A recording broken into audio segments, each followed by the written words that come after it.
Voilà, Besimcha Vetuv Levav. On étudie, on reprend le cours à la yeshiva, c'est important. Quand on me pose la question, alors voilà, pour savoir, évidemment, c'est des choses que j'ai enseignées depuis des années, en vérité. Qu'est-ce qui se passe, la notion de dame qui est séparée en deux dans le couple?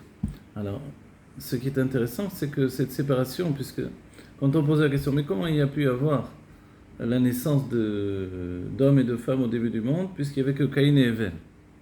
La réponse, elle est que chacun est venu au monde avec sa sœur jumelle, dans la notion de âme sœur, c'est-à-dire qu'auparavant, on n'avait pas besoin d'aller chercher son âme sœur ailleurs, on naissait avec. Donc c'est pour ça que le terme, il est resté âme sœur, dans toutes les langues. En hébreu, on dit zivoug en vérité. Le nom zivoug, c'est une union. Donc en fait, il veut dire union. En hébreu, on dit les izdavek, c'est s'unir. Et cette notion de s'unir, en vérité, elle n'est pas forcément un homme et une femme.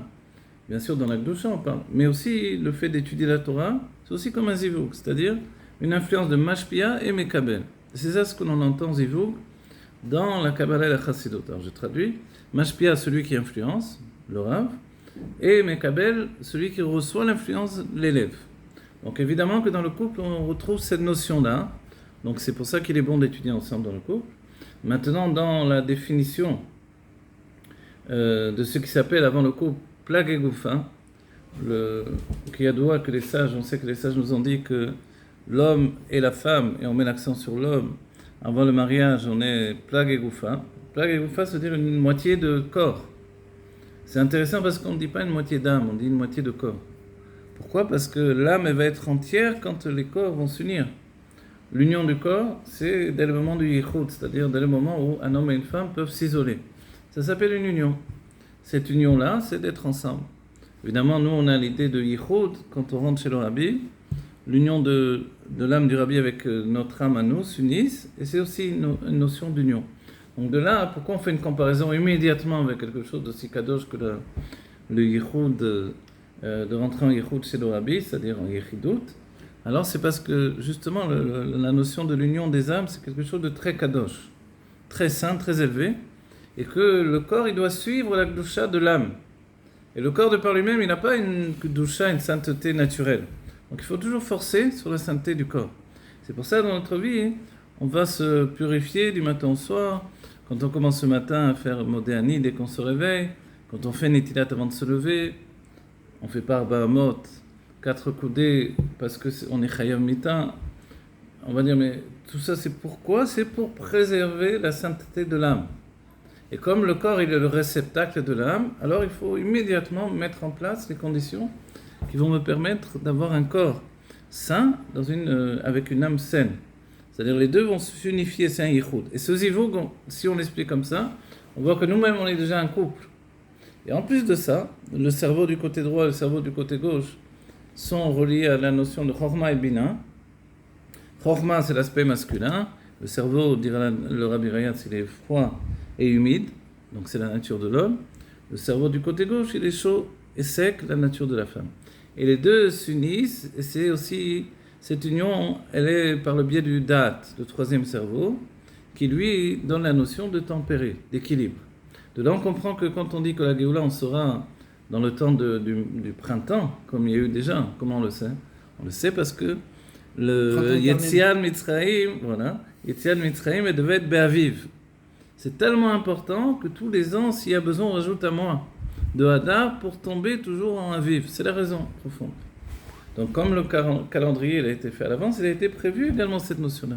Et on voit que de rajouter un mois ou de ne pas rajouter un mois, ça change tout. Donc en fait, le fait d'être capable de rajouter un mois pour tomber en Aviv, au printemps, ça nous montre que la notion est importante. Et j'ai réfléchi sur un point. Aujourd'hui, on parle beaucoup de réchauffement de la planète. Mais peut-être que finalement, le monde est en train de se préparer à un printemps éternel. Donc forcément, le Mizug Avir, comme on dit en hébreu, c'est-à-dire, voilà, il est différent. Il est en train de se mettre au diapason, au niveau du printemps éternel qui va naître. Donc forcément, il y a un réchauffement de la planète. Mais pas, peut-être pas pour détraquer, parce que nous, on pense toujours catastrophe. Mais peut-être pour équilibrer justement, et que le monde arrive à cet équilibre du printemps continu qui va être la Géoula. La Géoula sera ni l'été où il fait trop chaud, ni l'hiver où il fait trop froid. Ce sera ce niveau intermédiaire. Voilà. Et ça, de plus en plus, en fait, on peut voir qu'on le trouve. C'est-à-dire que si encore dans le monde, il y a des froids qui sont très grands, mais il y a aussi des endroits comme en Eretz Israël où finalement il ne fait pas si froid que ça. Il fait meilleur et l'hiver n'est pas trop fort, etc. Parce qu'on se prépare à la Géoula. Et c'est normal qu'en Eretz Israël, il y a déjà cette notion-là. S'il fait trop chaud, c'est pas bon. S'il fait trop froid, c'est pas bon. La même chose pour le cerveau qui a besoin d'être équilibré. Le Rabbi Rachab dira, il faut boire suffisamment d'eau pour équilibrer le cerveau, côté droit, côté gauche. Adam, Aleph, Dam. Aleph, c'est la Neshama. Dam, c'est le corps. Et c'est le sang qui circule dans le corps. Il faut que les deux soient dans un équilibre. Aleph, c'est l'eau. Et Dam, c'est le feu. Il faut équilibrer le feu et l'eau. La même chose dans le couple. L'équilibre que l'on va avoir, c'est l'équilibre entre le feu et l'eau. La notion du couple, c'est de trouver cet équilibre-là. Donc en fait, travailler sur soi avant le mariage, comme nous dit le Rabbi, de devenir un rave, parce qu'il faut un rave à la maison, donc passer sa smicha, étudier, avoir une conscience élokite, aiguisée, on va dire de plus en plus, une conscience divine, comprendre que le juif, son travail, c'est de réunir les mondes divins et ce monde matériel. Et ça, c'est ce que l'on va continuer dans le couple. Et le Rabbi nous donne une sikha magnifique où il explique que même ça, finalement, il a fait tchouva avant le mariage, et qu'on a vu que Yitzhak, lui, il est parti au Gan Eden pour se préparer au mariage. Pendant 3 ans, il est resté au Gan Eden. Après la Kedah, qu'est-ce qu'il faisait au Gan Eden? Forcément, il étudiait la Torah pour se préparer au mariage. Donc le mariage, dans le judaïsme, c'est un mariage de Torah. Et un mariage de Torah, c'est un mariage équilibré. Trouver l'équilibre, trouver le niveau de Tiferet, c'est notre travail de Yehudi, tous les jours. Tiferet par rapport à Dieu, Tiferet par rapport aux hommes. Cet équilibre, on doit le trouver. Et ça commence par le couple. Pourquoi? Parce qu'évidemment, on peut toujours être très sympathique à l'extérieur, avec les chevrés, la société, et tout le monde me tape dans le dos, hein, on dit des blagues, tout le monde est content. Mais dans la maison, c'est pas pareil. Dans la maison, c'est un vrai travail de tous les jours. C'est la personne avec qui on se réveille le matin, c'est la personne que l'on voit du matin au soir, qui va nous dire de s'occuper des enfants, qui va nous demander de jeter la poubelle. Donc, pas que des choses agréables, a priori, pour un homme, qui lui a une nature de fuite. L'homme, quand on dit qu'il est relié à la Chokhmah, au Chesed, c'est qu'il a une nature comme ça de « laissez-moi tranquille ». La Chokhmah, c'est ça. La Chokhmah, elle s'isole dans sa grotte, elle veut qu'on la laisse tranquille. La femme, au contraire, elle est dans l'expression. Et tout le temps dans le kécher entre cette notion entre les femmes, entre elles qui discutent énormément, etc. Donc elle pousse son mari à être dans l'expression, avec les hommes aussi. Et le mari, lui, il n'a pas cette nature-là. Il est un peu tout ou rien. Quand il est dans la Torah, il est dans la Torah à fond. Quand il est dans le monde, il est dans le monde à fond. Ce qu'il faut, c'est trouver l'équilibre. Évidemment, le meilleur équilibre, ce sera encore de donner sa matinée à étudier, à la Vodat Hashem, la Tfila, à l'étude, etc. Et l'après-midi, travailler. Ça, c'est comme ça où il y a un équilibre dans la vie. Évidemment, alors, si on ne peut pas, on va prendre des heures de la journée pour fixer un temps d'étude. Mais ça, il faut le réfléchir avant même le mariage. Et c'est une préparation au mariage elle-même. Donc c'est pour ça qu'on dit d'étudier. Étudier, se préparer au mariage, c'est avoir la base des halachot qu'on doit connaître, grandir dans la connaissance tous les jours, et puis avancer vraiment dans pas seulement les halachot qui sont liés à l'avodat Hashem du quotidien, mais les halachot qui sont liés à l'avodat Hashem, au service de Dieu dans la nourriture, et puis halachot ben adam lechavero, et surtout évidemment le Shabbat.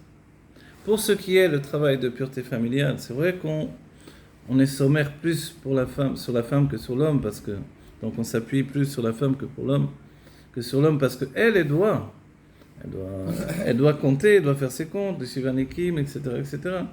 Mais l'homme, ça ne veut pas dire qu'il ne va pas étudier ça aussi. Il va l'étudier pour aider sa femme et voir qu'effectivement, elle se conduit bien dans ce chemin-là. Et il peut avoir au moins une connaissance générale des damim, les couleurs, etc. de sang pour aider sa femme à être pure. Et que le jour de pureté, le jour du mikvé, alors tout est dans la pureté pour les deux. Okay. Avant d'en arriver là, il y a cette notion générale, on va dire de Hashkafa, qui nous dit qu'est-ce que c'est le lien entre l'homme et la femme. On revient à ce qu'a dit le Rabbi Rachab dans la notion d'analyse de Plagé Goufa. Rabbi Rachab va nous dire Plagé Goufa, que ça veut dire une moitié de corps. Et il donne vraiment très simple. Il dit quoi? On coupe au milieu, on coupe comme ça à l'endroit du nombril en moitié. Ou l'arson on dit en hébreu, de travers. Comment on coupe? Alors, l'explication, il nous dit, c'est pas exactement comme ça. C'est que, en fait, entre l'homme et la femme, il y a une notion de koar bepoal. Bekoar ou bepoal, c'est la possibilité qui est dans l'homme. Ce sont tous ses sentiments. Il peut faire tout, se réaliser dans la vie. Et la femme, elle lui donne la force de se réaliser, réellement. C'est pour ça que la femme, elle est une force de l'âme qui s'appelle la malchout. C'est ce qu'elle va donner à son mari. Et la malchout, c'est la royauté, c'est sûr, mais qu'est-ce que c'est la royauté? On dit que le roi a parlé, et son achat, ça a été que sa volonté a été faite. Donc en fait, la malchout, elle commence par l'expression de la parole et l'action. Ça, c'est ce que la femme va donner à son mari. Se réaliser dans la parole et dans l'action, et lui, il va lui donner ses sentiments. Quand les sentiments de l'homme vont rentrer chez la femme, ça se fait par la première nuit où l'homme et la femme s'unissent, à ce moment-là, ça s'appelle Ucha Sheshavik la Baala. Le souffle, ça c'est le terme du Zohar, que son mari lui a mis en elle. Shavik, c'est un peu le chant de Shivuk, qu'on connaît en hébreu. C'est presque Massor Matan. Mais lui, il lui a donné maintenant son âme, c'est 6 mesures de sentiments, il a intégré au-dedans d'elle. Et à partir de là, la femme, elle a non seulement sa propre âme à elle, mais elle a aussi l'âme du mari. Et ça, c'est extraordinaire. Maintenant, voilà l'union qui a commencé. L'union entre l'homme et la femme. Lui, il a reçu en échange la malchout. Elle a reçu 6 mesures de sentiments. On va dire, mais la femme n'était pas sentimentale avant, elle n'avait pas des sentiments. Bien sûr que oui. Oui, c'est vrai. Mais ça s'appelle les sentiments de la malchout. C'est pour ça que la femme a une nature plus facile à s'exprimer. Dans le mariage, elle va monter jusqu'à sa source qui s'appelle Abina. C'est ça l'élévation du mariage. Et lui, il va monter jusqu'à la Chokhma. Et quand les deux vont atteindre ce niveau-là, ils vont atteindre un niveau de Yichud, un Eshikin s'appelle. L'union des baisers, qui est l'union en fait de Mochin ve Mochin, Apin ve Apin, l'intellect et l'intellect. C'est-à-dire que leur vie va être dirigée par une même conscience, un même intellect. Avant d'en arriver là, on va dire, mais attends, mais le début du mariage, il n'est pas comme ça. D'abord, c'est les Yesodot. Et après, ça va monter de niveau en niveau. Et c'est pour ça que ceux qui précèdent le mariage, c'est le Shidur. On ne fait pas un mariage comme ça. Et dans le Shidur, une rencontre, alors on évalue. Le Shidur, alors il y a des mashpim, il y a des parents, il y a des amis qui font le Shidur, et ça doit passer, on fait un peu une enquête, qui sait? Est-ce qu'il est normal? Il n'est pas fou? Et les amis l'ont vu, il n'est pas trop colérique. Alors on va, ok. On ne va pas donner sa fille, on ne va pas les jeter au lion. Donc on regarde, il est bien. Elle, de son côté, elle est normale, elle est bien, elle n'est pas folle. Voilà. Elle n'est pas folle. Alors, les plus grandes syndicates, ils ont pris les plus grands risques. Oui. Alors on ne veut pas qu'elle lui coupe la tête à lui, comme Yehudit. Alors il faut que ça aille bien au début. Donc on voit. Et ça, quand ils vont se rencontrer, mais alors, ça ne va pas être... Regarde, attends, qu'est-ce que j'ai fait? Ça ne va pas être une union immédiatement, mais voilà qu'il va y avoir l'union la plus haute qu'ils vont atteindre finalement. Ça s'appelle, comme on a dit, l'union des baisers, l'union de l'intellect. Évidemment, ils ne s'embrassent pas. De la même manière que Jacob, il n'a pas embrassé Rachel. Alors quoi? Non, ils ne sont pas embrassés, c'est l'union des intellects. Ils ont vu qu'ils étaient faits l'un pour l'autre. C'est ça mais quand ils sont vus l'un et l'autre, ils ne se sont pas embrassés tout de suite, même si la Torah le dit, mais il faut le traduire. Et le Zohar, il nous explique. Sinon, non, mais par la suite, il a embrassé. Après, bien sûr, après c'est sa femme. Mais avant ça, ils n'ont pas eu des enfants par la cigogne. Donc, ils se sont unis par l'union de l'intellect. Mais si on a bien compris ce que j'ai mis en place là, ce que j'ai expliqué, c'est que c'est l'union qu'on va atteindre finalement à la fin du talir, à la fin du voyage. Au niveau, ça y est, quand l'homme et la femme sont au niveau de Chorma et Bina, c'est un niveau très très haut, ils sont passés par toutes les sphères. Lui était dans Netzar, elle était dans Hod. Lui s'est affirmé, elle était fragile. Après, elle est rentrée dans la Gvura, lui était dans le Chesed. Alors là, elle était très dure avec lui. Et après, seulement, ils atteignent le niveau de Chorma et Bina. Et à ce moment-là, dans Chorma et Bina, il y a ce qui s'appelle le Mituk HaGvurot. Les mesures de rigueur sont radoucies. Et ça, c'est extraordinaire. C'est-à-dire qu'il n'y a plus entre eux cette guerre, cette lutte, ce travail de rigueur qui s'exprime dans les couples, etc. Bien sûr, tout ça, ça passe par le fait d'avoir des enfants, de les grandir, etc. Mais aussi par la complicité, voilà. Et le fait d'étudier ensemble. Si on n'étudie jamais ensemble, c'est sûr qu'on ne va pas y arriver au niveau de Chorma et Bina. Mais si, dès le début, en fait, on avait cette idée d'atteindre le sommet du couple, qui est le sujet de Chorma et Bina, alors on va y arriver. Et quand on y arrive, à un moment, on bascule encore plus haut. Qu'est-ce que c'est? C'est le niveau de Eshet Raïd Ateret Ba'ala. La femme devient la couronne du mari, et c'est elle qui va l'influencer depuis le Keter, depuis l'inconscient. Et lui, il va avancer avec la lumière de sa femme. On va dire, mais comment va y parvenir? Ce qui est intéressant, c'est qu'il reste toujours le Baal. Baal, c'est lui le maître, a priori. C'est-à-dire que c'est lui qui influence. Comment elle peut l'influencer quand il s'appelle encore Baal? C'est-à-dire qu'elle va, au-dedans de lui, pénétrer dans son inconscient et l'influencer par son inconscient. Et lui, il va influencer sur elle l'inconscient qu'il reçoit de sa femme. Et ça, c'est extraordinaire. Qu'est-ce que ça veut dire? Ça veut dire qu'elle a accès à son inconscient. Et c'est là où on revient en arrière. Quand, dès le début, l'homme lui a donné, par la première union, il a donné ses sentiments, ses 6 mesures de sentiments, Chesed, Gvura, Tiferet, Netzach, Hod, Yesod, la source des sentiments, c'est le Keter. Et le Keter, c'est l'inconscient. Là-bas, on dit en fait qu'il y a l'intellect, c'est le stade intermédiaire. Et après, il y a les sentiments au-dessous de l'intellect. Mais il y a les sentiments au-dessus de l'intellect. Le Chesed, il devient Ratzon, non, il devient plaisir. Et la Gvura, la rigueur, non, j'ai pas traduit. Le Chesed, la générosité, elle devient plaisir. Et la rigueur, elle devient volonté. Et là, on a Chesed et Gvura, mais dans l'inconscient, dans le Keter. Donc, et c'est depuis ces niveaux-là, en fait, que la femme est capable de l'influencer. Mais auparavant, pour arriver à ça, elle a reçu ses sentiments à lui, elle a travaillé sur ses sentiments. Petit à petit, moi je me rappelle, j'avais entendu un cours du Rav Gizbourg, rapportait que dans l'élévation de la femme, d'abord elle a la conscience de ce qu'il est, de manière dévoilée, et petit à petit elle rentre dans l'inconscient. Et jusqu'à lui dévoiler à lui des choses qui étaient cachées en lui. Et ça, c'est le travail de la femme. Et l'homme, il doit être Ma'amid et Tatsmo, il doit se tenir devant sa femme en étant capable de passer la critique, en étant capable de passer les périodes. Le simple fait que, quand on imagine de manière romantique, l'homme et la femme, ils sont ensemble, etc. Mais après, il y a tout de suite la notion de Ta'or Vetamé, c'est-à-dire le fait que les moments où les Nida, ça peut durer pas mal de temps, ils sont tout seuls, ils vivent l'un à côté de l'autre, ils sont shoutafim dans la maison, ils font tout, mais ils ne peuvent pas se toucher. Ils ne peuvent pas dormir ensemble, évidemment. Ils ne peuvent pas avoir de rapport, ni s'embrasser, ni quoi que ce soit. Donc ils sont séparés. Tu vis avec ta femme en étant séparé, c'est bizarre, c'est très bizarre en soi.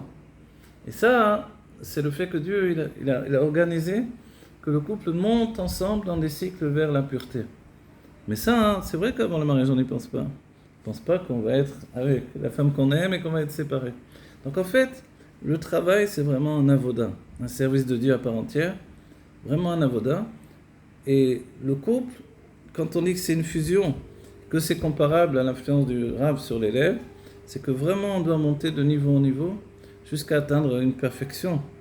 Et cette perfection, elle ne ressemble pas, ma perfection dans mon couple, à la perfection dans le couple de l'autre. Chacun doit trouver vraiment sa perfection personnelle. Voilà, on va dire, on a posé les bases de ce qui est essentiel sur le sujet, qu'on évite vite l'union de Akadosh Baruch Hu et Israël dans la Géoula Métil Vashrema.